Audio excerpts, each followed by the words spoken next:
அடுத்து பார்த்தீங்கன்னா ரொம்ப முக்கியமானது இருக்கிறது வந்து இந்த plaster of Paris. Plaster of Paris calcium sulphate hemihydrate. ஓகேங்களா? ஸோ நம்ம ப்ரீவியஸ் கொஸ்டின் கொடுத்துருக்காங்க, முன்னாடி டிஎன்பிசி இது போட்டிருக்கேன், அதை பார்ப்போம். இதுதான் வார்த்தையே. டிஎன்பிசி நமக்கு தெரியல, டஃபாக கேட்பாங்கன்னு சொல்லிட்டு கெமிக்கல் ஃபார்மில் ஒரு 4 ஃபார்முலா கொடுத்துருப்பாங்க. ஓகேங்களா? CaSO4 of H2. ஓகேங்களா? So Paris, plaster of Paris, calcium sulphate hemihydrate சொல்கிறாங்க. ஓகேங்களா? ஸோ இது எங்கே பயன்படுத்துகிறாங்கன்னா வந்து எங்கே பயன்படுத்துவாங்க? ஓகேங்களா? எலும்பு முறிவுகளை வந்து கட்டுப்போடுறதுல வந்து பயன்படுத்துவாங்க. அதுக்கப்புறம் பார்த்தீங்கன்னா வந்து சிலையெல்லாம் செய்கிறாங்க இல்லையா, அதுலேயுமே வந்து பயன்படுத்துகிறாங்க. ஸோ மோஸ்ட்லி வந்து மெடிசன் தான் ப்ரிஃபரபிள். ஓகேங்களா?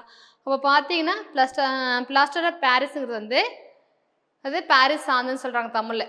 Calcium sulphate hemihydrate CaSO4 of H2. ஓகேங்களா? ஞாபகம் வச்சுக்கோங்க. நான் அழுத்தி சொல்கிறேன்னா கண்டிப்பாக இது எல்லாமே வந்து இம்பார்ட்டண்ட். உங்களுக்கு நீங்கள் போகிறதுக்கு முன்னாடி ஒருவேளை நாங்கள் படிக்கவே இல்லைன்னா கூட இது நம்ம நோட்ஸை மட்டும் பார்த்துட்டோம்னா கூட உங்களுக்கு 1 மார்க், ஒரு 1/2 மார்க் ஒரு கொஸ்டினுக்கு வர வாய்ப்பு இருக்குது. ஓகேங்களா?